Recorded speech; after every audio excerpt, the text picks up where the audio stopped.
నమస్కారం, welcome to Amaravati news. ఈనాటి వార్తలు. కేంద్ర ఎన్నికల సంఘం చేపడుతున్న ఓటర్ల జాబితా ప్రత్యేక సమగ్ర సవరణను స్వాగతిస్తున్నట్లు ఎంపీ లావు శ్రీకృష్ణదేవరాయలు తెలిపారు. ఏపీలోనూ ఎస్ఐఏఆర్ ప్రక్రియ చేపట్టాలని అన్నారు. పార్లమెంట్ సమావేశాల నేపథ్యంలో కేంద్ర మంత్రి రాజ్నాథ్ సింగ్ నేతృత్వంలో అఖిలపక్ష భేటీ జరిగింది. సమావేశాలు సజావుగా సాగేందుకు సహకరించాలని విపక్ష కీలక పార్టీ కేంద్ర విజ్ఞప్తి చేసింది. అఖిలపక్ష భేటీ అనంతరం శ్రీకృష్ణదేవరాయలు మీడియాతో మాట్లాడారు.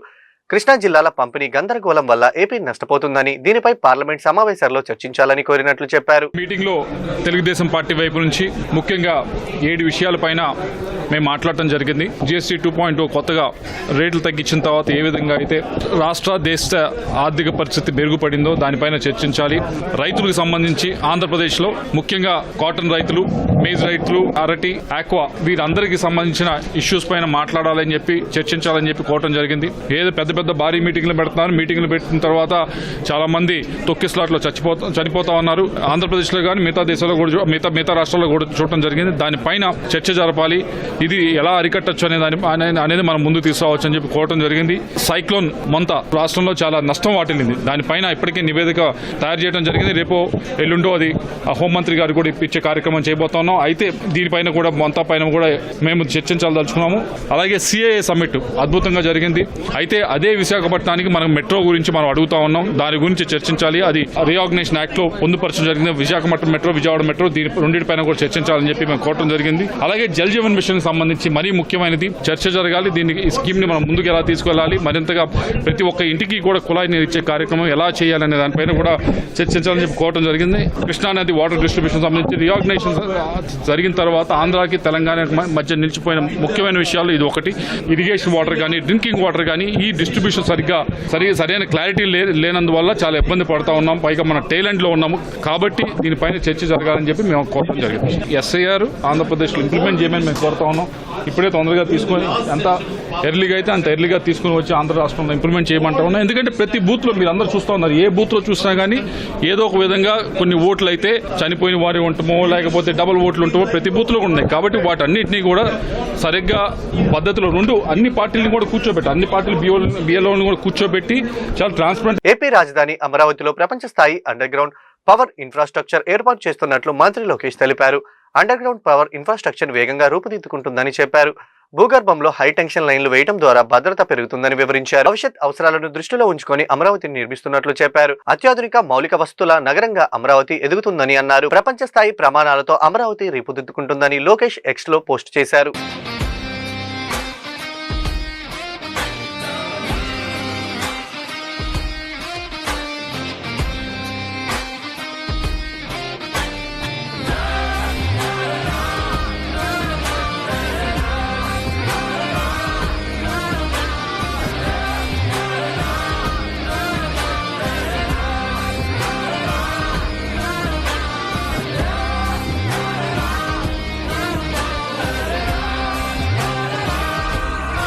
రాష్ట్రంలో రైతుల పరిస్థితి చాలా దుర్మార్గంగా ఉందని మాజీ మంత్రి ఎమ్మెల్సీ బొత్స సత్యనారాయణ అన్నారు. రైతులు గాని, రైతు కూలీలు గాని పంటకు కావాల్సిన ఎరువుల కోసం ఎంతలా కొట్లాడుతున్నారో చూశాం. బ్లాక్ మార్కెట్లో ఎరువులు కొనుక్కొని పంట పండించాల్సిన పరిస్థితి ఏర్పడిందని, ఆ పంట చేతికొచ్చిన తర్వాత ప్రకృతి వైపరీత్యాల వల్ల నష్టపోయారని, ప్రభుత్వం ఎక్కడ రైతులను ఆదుకున్న దాఖలు కనపడలేదని ఎద్దేవా చేశారు. చేతికొచ్చిన పంటను అమ్ముకుందాం అనుకుంటే గత ఏడాది 8 ఏళ్లలోనే ఎన్నడూ లేని విధంగా ఇబ్బందులు రైతులు ఎదుర్కొన్నారని అన్నారు. ఏ పంటకు కూడా గిట్టుబాటు ధర లేదు. అరటి, మొక్క, జొన్న, పొగాకు, పత్తి ఏ పంటకు కూడా సరైన గిట్టుబాటు ధర లభించడం లేదని అన్నారు. ముఖ్యంగా ఉత్తరాంధ్రలో చెరుకుకు ప్రత్యామ్నాయంగా మొక్కజొన్న పంట వేసుకుంటున్నారని, గత ప్రభుత్వ హయాంలో పంటకు కొనుగోలులో ఇబ్బంది వేస్తే వెంటనే ప్రభుత్వం కొనుగోలు కేంద్రాలను ఏర్పాటు చేస్తుందని బొత్స సత్యనారాయణ పేర్కొన్నారు. ఎందుకు పర్యవేక్షణ లేక, దాని మీద మీకు శ్రద్ధ లేక, పేదవాడికి మాత్రం ఓ పని కల్పించి దాని నుంచి అసెట్ క్రియేట్ చేయడం తప్ప మీ దాంట్లో లేదు. మీకు ఆలోచన లేదు. ఎంతసేపు పేర్లు మార్చుకొని దాంతో పబ్బం గడిపి హాయ్ గాడిని చేయాలని ఆలోచన తప్ప ఇంకా అసలు లేదు. పేదల కోసం ఆలోచన చేసి, వైద్యం కోసం ఆలోచన చేసి హాస్పిటల్ పెడితే, ప్రైవేట్ హాస్పిటల్, ప్రభుత్వ హాస్పిటల్ పెడితే, ప్రభుత్వ కళాశాలలు పెడితే ప్రైవేట్ పని చేస్తా అంటారు. మళ్ళీ పైపెచ్చి వచ్చంట క్యాబినెట్ లో చూశారు, పేపర్లో ప్రభుత్వ కళాశాలను పెడతారట. కానీ లోన మాత్రం ప్రైవేట్ కార్యక్రమాలు చేస్తారండి. ఏంటి వాడు నాన్సెన్స్. ఏంటిది చెప్పండి? ఈ ధర్మ ప్రభుత్వ కళాశాల ప్రభుత్వ అయినప్పుడు కేజీలో ఏం జరుగుతుందో ఆ నిబంధనలు జరగాలి. ఆ 17 కళాశాలలు ప్రభుత్వంలో ఉన్నాయి కాబట్టి ఆ నిబంధనల ప్రకారం అవి పెట్టాం. చదువుకున్న విద్యార్థి కాలేజీలో చదువుకున్న విద్యార్థులకి అయితే వాళ్ళకి ఏబిసిడి కేటగిరీలు పెట్టాం. వాళ్ళు స్వయంశక్తిగా అవి జరగాలి కాబట్టి కార్యక్రమం మెయింటెనెన్స్ కాదు. దాని మిగతాది ప్రభుత్వం వచ్చి బ్యాక్ సపోర్ట్తో దాన్ని చేయాలని ఆలోచన చేస్తాం. ప్రైవేట్ వాడికి పెట్టలేదే. దాన్ని బట్టి చూస్తుంటే మీరు ప్రభుత్వంలో అంత పకడ్బందీగా చేసే వ్యక్తులు లేరనేది మీ నమ్మకం. ఎందుకంటే మీ పరిపాలన విధానం ఉంది. అధికారుల మీద నమ్మకం లేదు, నీ తోటి ఉన్న మంత్రుల మీద నమ్మకం లేదు, చంద్రబాబు నాయుడు గారు మీకు, మీ క్యాబినెట్ మీద నమ్మకం లేదు, మీ శాస్త్రుల మీద నమ్మకం లేదు, మీ ఎమ్మెల్యే మీద నమ్మకం లేదు, మీ అధికారుల మీద నమ్మకం. ఎవరి మీద నమ్మకం ఉంది? నీకు నీ తాలూకా అబ్బాయి మీ ఇద్దరికే నమ్మకం, ఒకరికి నమ్మకం ఉంటే బాధ్యతగా వాళ్ళకి ఆ కార్యక్రమం చేయించవచ్చు కదా. ఎందుకు చేయట్లేదు? ఈ రకంగా ఆధారంగా పూర్తిగా వైఫల్యం చెందింది రాష్ట్రం. ఈ ప్రభుత్వ కార్యక్రమం ఏ కార్యక్రమం కూడా.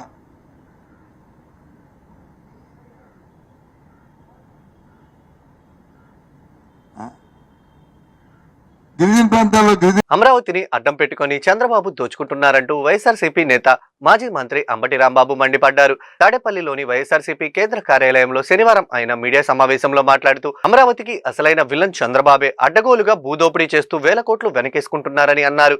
అమరావతి రైతులు పునరాలోచనలో చేసుకునే పరిస్థితిలో పడ్డారు. చంద్రబాబును నమ్మి 10 ఏళ్ల క్రితమే భూములు ఇస్తే ఇంకా కావాలంటూ ప్రపంచ స్థాయి రాజధాని నిర్మిస్తామని అప్పట్లో చంద్రబాబు పగడ్బాలు పలికారని అంటూ దుయ్యబెట్టారు. ఇప్పటికే 54,000 ఎకరాలను సేకరించారు. ఇప్పుడు రెండవ విడతలో మరొక 16,666 ఎకరాలను రైతుల నుండి సమీకరిస్తున్నారంటూ మూడవ విడతలో మరొక 25,000 ఎకరాలు తీసుకుంటారట అని, తొలి విడతలో తీసుకున్న భూములకే ఇప్పటికీ పూర్తి రిటర్నబుల్ ప్లాట్లు ఇవ్వలేదని, రైతులు అడిగితే అధికారులు అవమానపరుస్తున్నట్లు, భూములు తీసుకునేటప్పుడు త్యాగదనులు అన్నారు. ఇప్పుడేమో రైతులంటే పనికి మాలిన వాళ్ళు అన్నట్లుగా చూస్తున్నారని అన్నారు. రైతులు లబోదిబోమంటారు కదా, ఎవరా రైతులు? పొలాలు ఇచ్చిన రైతులు. చంద్రబాబు నాయుడు గారు ఎన్నికలకు ముందు చెబితే భాష ఏంటంటే త్యాగధనులు. ఇవాళ ఏం త్యాగధనులు అయ్యారు? సిఆర్డీఏ చుట్టూ తిరుగుతుంటే దిక్కుముక్కు లేదు, అయ్యా మమ్మల్ని పట్టించుకునే వాళ్ళు లేడు, తర్వాత ఆయన పోండే అంటున్నారంట. అడుక్కోవడానికి వెళ్తే తర్వాత పోమంటా. ఆ రకంగా రైతులను చూస్తున్నారు. ఇది నేను చెబుతున్న మాట కాదే, నా ఆరోపణ కాదే, రైతులే మాట్లాడారే. అసలు నాకు తెలియగలుగుతానండి, 10 సంవత్సరాల క్రితం నీ మాట నమ్మి నీకు భూములు ఇస్తే రిటర్నబుల్ ప్లాట్స్ ఇంతవరకు నువ్వు ఎందుకు ఇవ్వలేదు, ఎందుకు చూపించలేదు, ఎందుకు రిజిస్టర్ చేయలేదు? ఈ రిటర్నబుల్ ప్లాట్స్ ఇవ్వకోకుండానే మనం నువ్వు ఇంకా బలం, ఇంకా భూములే ఉండంటే ఏంటి నాకు అర్థం కాలేదు. ఇంతవరకు ఎప్పుడైనా చెప్పావా 50,000 ఎకరాలు చాలో ఇంకా కావాలని చెప్పావా ఎప్పుడన్నా? నీ మొత్తం కాలంలో ప్రజల్లోకి వెళ్ళావు చెప్పావా? ఎన్నికల్లో చెప్పావా? ఈ 50,000 ఎకరాలు చాలవంట. ఒకవేళ మీరు 50,000 ఎకరాలతో సర్దుకున్నారా, ఇది మున్సిపాలిటీ అయిపోద్ది. బెదిరింపు, బ్లాక్మెయిల్. ఈగిపోతే మీరు భూములు, ఇది మున్సిపాలిటీ అయిపోద్ది. ఎందుకు పైన రాకుండా పోతారు? ప్లాట్లు ఇచ్చారు కదా, రేట్ల తర్వాత మీ ఇష్టం. This the threatening. ఒక ముఖ్యమంత్రి అమాయకులైన రైతుల మీద ప్రయోగిస్తున్నటువంటి బ్లాక్మెయిల్ టాక్టిక్స్ తప్పు అంటున్నా. ఇస్తే తీసుకో, అది వేరే విషయం. ఎందుకు నాకు అర్థం కాలేదు. ఇన్ని ఎకరాలు ఏం చేసుకుంటావు నువ్వు? ముందు చెప్పావా? ఎప్పుడు కళ్ళలో గుర్తొచ్చి ఇంకా పెంచాలంటే పెంచేయటమేనా? ఒక ప్లాన్ లేదా? మాస్టర్ ప్లాన్ అయిపోయింది కదా. సింగపూర్ వాళ్ళని తీసుకొచ్చావుగా, రెడీ అన్నావుగా. అప్పుడు లేని మళ్ళీ 2వ దశ ఎందుకు వచ్చింది ఇప్పుడు? అప్పుడు లేని 3వ దశ ఇప్పుడు ఎందుకు వచ్చింది? దీనికి సమాధానం చెప్పవలసినటువంటి బాధ్యత ఈ రాష్ట్ర ముఖ్యమంత్రికి ఉన్నది. అమరావతి పేరుతో జరుగుతున్నది దోపిడీ తప్ప అమరావతి పేరుతో జరుగుతున్నది అభివృద్ధి కాదు, రాజధాని నిర్మాణం కాదు, రైతుల యోగక్షేమాల కోసం కాదు. రైతుల్ని దగా చేస్తున్నారు, రైతుల్ని మోసం చేస్తున్నారు అనేదే మేము చెప్పదలుచుకుంది. దీనిలో వాస్తవాలు ఉన్నాయో లేదో గమనించమని అడుగుతా ఉన్నా. తాత్కాలిక రాజధానో, మరి తాత్కాలికమైన అసెంబ్లీ, తాత్కాలికమైనటువంటి సెక్రటేరియట్, తాత్కాలికమైన హైకోర్టు అని ఖర్చు పెట్టి మళ్ళానేమో పర్మనెంట్ అని మళ్ళీ అంతకన్నా ఎక్కువ ఖర్చు పెట్టి ఏం చేయాలి? అన్ని ప్రజల సొమ్ము బూడిదలో పోస్తావా? అప్పులు తీసుకొస్తావా? అంత అవసరమా ఈ రాష్ట్రానికి? పార్లమెంట్ కన్నా ఎక్కువ ఖర్చు పెట్టాల్సిన అవసరం ఉందా అసెంబ్లీకి, సెక్రటేరియట్కి? తెలంగాణ కన్నా ఎక్కువ ఖర్చు పెట్టాల్సిన అవసరం ఉందా అసెంబ్లీకి, సెక్రటేరియట్కి? సర్పంచ్ పదవికి నామినేషన్ కోసం ప్రియురాల్ని యువకుడు పెళ్లి చేసుకున్న ఘటన సంగారెడ్డి జిల్లా తాడేపల్లిలో చోటు చేసుకుంది. గ్రామానికి చెందిన చంద్రశేఖర్ సర్పంచ్ గా పోటీ చేయాలనుకున్నాడు. రిజర్వేషన్ లో భాగంగా తాడేపల్లిలోని సర్పంచ్ పదవి ఎస్సీ సామాజిక వర్గానికి ఖరారైంది. దీంతో తాను ప్రేమించిన యువతిని చంద్రశేఖర్ వివాహం చేసుకున్నాడు. అనంతరం తన భార్యతో సర్పంచ్ పదవికి నామినేషన్ దాఖలు చేయించాడు. గ్రామంతో పాటు జిల్లాలో ఈ ఘటన చర్చనీయాంశంగా మారింది. తాము ఎవరి బలవంతంతో వివాహం చేసుకోలేదని, ఎన్నో ఏళ్లుగా ప్రేమించుకుంటున్నట్లు, తాము పరస్పరం ఇష్టంతోనే వివాహం చేసుకుని నామినేషన్ వేసినట్లు యువతి పేర్కొంది. సర్పంచ్ అభ్యర్థిగా పోటీ చేయడం జరిగింది. మాకు తాళ్ళపల్లి గ్రామ ప్రజలు మరియు పెద్దలు అందరి ఆశీస్సులు మాపై ఉండాలని మేము మనస్ఫూర్తిగా కోరుకుంటూ తాళ్ళపల్లి గ్రామ ప్రజలకు సేవ చేస్తామని, ముందుకు వెళ్తామని చెప్పి, ప్రతి దానిలో ప్రతి ఒక్కరికి అండగా ఉంటామని చెప్పి మా మనసు సాక్షిగా మేము చెప్తాం. అభ్యర్థిగా శ్రీజ గారు, తాళ్ళపల్లి గ్రామ సర్పంచ్గా అభ్యర్థిగా శ్రీజ గారు నామినేషన్ వేయడం జరిగింది.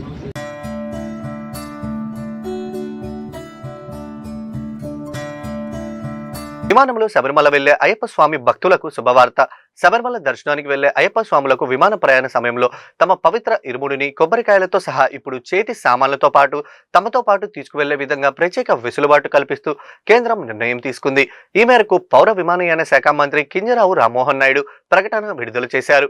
ఇవాళ్టి నుంచి జనవరి 20 వరకు దేశవ్యాప్తంగా ఈ వెసులుబాటు వర్తిస్తుందని తెలిపారు. ఈ కాలంలో శబరిమల యాత్రికులకు వెళ్లే భక్తులకు ఎయిర్పోర్ట్ భద్రతా తనిఖీలు పూర్తి చేసి అనంతరం తమ ఇరుముడిని, చేతి సామాన్లుగా విమాన క్యాబిన్లో తమతో పాటు తీసుకువెళ్లొచ్చని తెలిపారు. అందరికీ నమస్కారం. అయ్యప్ప స్వామి భక్తులు ముఖ్యంగా మన దక్షిణాది రాష్ట్రాల నుండి ఈ సమయంలో పెద్ద ఎత్తున మాల ధరించి పవిత్ర దీక్ష చేపట్టి శబరిమల వెళ్లి ఆ స్వామి వారిని దర్శనం చేసుకుంటారు. కిందటి సంవత్సరం కేంద్ర మంత్రిగా నేను బాధ్యతలు స్వీకరించిన తర్వాత విమానంలో ప్రయాణం చేసే అయ్యప్ప స్వామి భక్తుల సమస్యలు నా దృష్టికి వచ్చాయి. వెంటనే భక్తుల సౌకర్యార్థం మా సెక్యూరిటీ రూల్స్ లో మార్పులు చేసి విరుముడి నేరుగా తమతో పాటు తీసుకుని వెళ్లే విధానం, ఆ మార్పులు మేము తీసుకొని వచ్చాం. ఈ సంవత్సరం కూడా అదే విధంగా అయ్యప్ప స్వామి భక్తులు ప్రయాణం చేసేటప్పుడు వాళ్ళ తాలూకా విరుముడి నేరుగా వాళ్ళతో పాటే ఫ్లైట్ లో తీసుకొని వెళ్లేటటువంటి సౌకర్యం మేము కల్పిస్తున్నాం. ఇది తక్షణం ఈ రోజు నుండి జనవరి 20 తేదీ వరకు అమల్లో ఉంటుంది.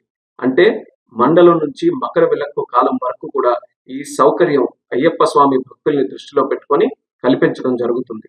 ఈ కూటమి ప్రభుత్వం దేశ ఆచార సాంప్రదాయాలకు, భక్తుల మనోభావాలకు అత్యంత ప్రాధాన్యతనిస్తుంది. అందుకే ఎవరికి ఇబ్బంది కలగకుండా ఉండాలనే ఆలోచనతో భద్రతా నియమాలు పాటిస్తూ మా మినిస్ట్రీ ఆఫ్ సివిల్ ఏవియేషన్ ద్వారా ఈ నిర్ణయం మేము తీసుకున్నాం. దీన్ని భక్తులందరూ కూడా సద్వినియోగం చేసుకుంటారని, మీ అయ్యప్ప స్వామి దీక్ష విజయవంతంగా జరగాలని, స్వామి తాలూకు ఆశీస్సులు పొంది అందరికీ కూడా మంచి జరగాలని ఈ సందర్భంగా కోరుకుంటున్నాను. నమస్కారం.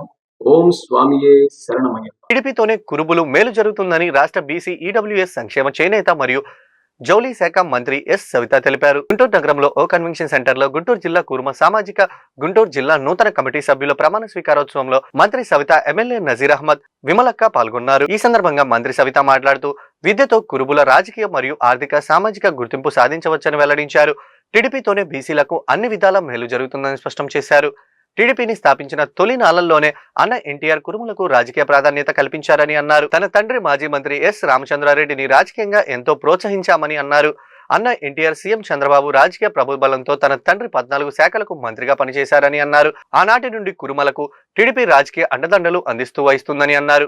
విద్యతోనే అభివృద్ధి సాధ్యమవుతుందని అన్నారు. కురుమలు తమ బిడ్డలతో ఉన్నత చదువులు చదివించాలని అన్నారు. ఈ కార్యక్రమంలో కురుమ కార్పొరేషన్ చైర్మన్ దేవేంద్రప్ప, కురుమ సామాజిక వర్గ ప్రతినిధులు తట్టి అర్జునరావు, సూర్యనారాయణ మాస్టారు, corporator Sankuri Srinivasarao, P Lakshmi, B Yadagiri, Dhanya Ashok Kumar తదితరులు పాల్గొన్నారు. గుంటూరులో కురుమ ఆత్మీయ సమావేశం జరిపాం. మరి అదే విధంగా గుంటూరు జిల్లా, పల్నాడు జిల్లా అధ్యక్షులు, జిల్లా కమిటీ ప్రమాణ స్వీకారోత్సవం కూడా ఘనంగా జరిపాం. మరి కురుబుల ఆత్మీయ సమావేశంలో మరి ఏ విధంగా అయితే గతంలో అన్న నందమూరి తారక రామారావు గారు బీసీలను హక్కును చేర్చుకుంది అన్న నందమూరి తారక రామారావు గారు, అదే ఆశయాలు కొనసాగిస్తున్న మాన్యశ్రీ ముఖ్యమంత్రి చంద్రబాబు నాయుడు గారు బీసీల పక్షపాత అన్న విషయం కూడా తెలియజేస్తూ అన్ని రంగాల్లోనూ ముందుండాలని కోరుకునే ప్రభుత్వం కూటమి ప్రభుత్వం ఈరోజు మా కురుబ కులస్తులు అందరితోనూ ఆత్మీయ సమావేశం పెట్టాం. దానితో పాటు మా కుల వృత్తి అయిన గొర్రెల పెంపకం ఏ విధంగా మనము ఆధునాతిక మిషన్లు ఏ విధంగా వాడాలి, మరి పెంపకం గురించి కూడా చర్చ జరిగింది. మంచి మీటింగ్ జరగడం చాలా హ్యాపీగా ఉంది. అదే విధంగా మరి మా కురుబులందరూ ముఖ్యమంత్రి గారికిను అదే విధంగా మరి లోకేష్ బాబు గారు కూడా ప్రత్యేకమైన ధన్యవాదాలు తెలియజేశారు. పర్మనెంట్ రాష్ట్ర కనకదాస్ గారి జయంతి పర్మనెంట్ జీవో ఇచ్చినందుకు కూడా వారికి ప్రత్యేకమైన ధన్యవాదాలు తెలుపుతూ అదే విధంగా మరి గుడికట్ల పూజారులు గౌరవవేతనం కూడా ఇవ్వాలనే విషయాన్ని కూడా అడిగారు. అది లోకేష్ బాబు గారి దృష్టికి ముఖ్యమంత్రి గారి దృష్టికి పెట్టాం. ఎండోమెంట్ డిపార్ట్మెంట్ తో మాట్లాడి అది కూడా పరిశీలిస్తామన్న విషయాన్ని కూడా తెలియదు. పేరు మరి వెంకట సత్యనారాయణ. ఈరోజు గుంటూరు జిల్లా కురుమ సంఘం అధ్యక్షుడిగా ఎన్నుకున్నందుకు చాలా సంతోషంగా ఉంది. ప్రతి ఒక్కరికి కూడాను దీన్ని సహకరించిన ప్రతి ఒక్కరికి కూడాను ప్రత్యేకమైన ధన్యవాదాలు తెలియజేసుకుంటా ఉన్నాను. ముఖ్యంగా మేడం గారి యొక్క ఇన్స్పిరేషన్ తోటి, మినిస్టర్ సబితమ్మ గారి ఇన్స్పిరేషన్ తోటి ఈ కార్యక్రమంలో పాల్గొనడం జరిగిందండి. రియల్గా చాలా హ్యాపీగా ఉంది మేడం గారు రావడం. దాంతోపాటుగా ఐటీ కమిషనర్ గారు, ఇన్కమ్ ట్యాక్స్ కమిషనర్ గారు మాను దేవేంద్రప్ప గారు, అదేవిధంగా విమలక్ గారు, అదేవిధంగా చాలా మంది పెద్దలు విచ్చేసి ఉన్నారు. వాళ్ళందరికీ కూడాను ప్రత్యేకమైన ధన్యవాదాలు తెలియజేస్తా ఉన్నాను. రియల్లీ చాలా సంతోషంగా ఉంది.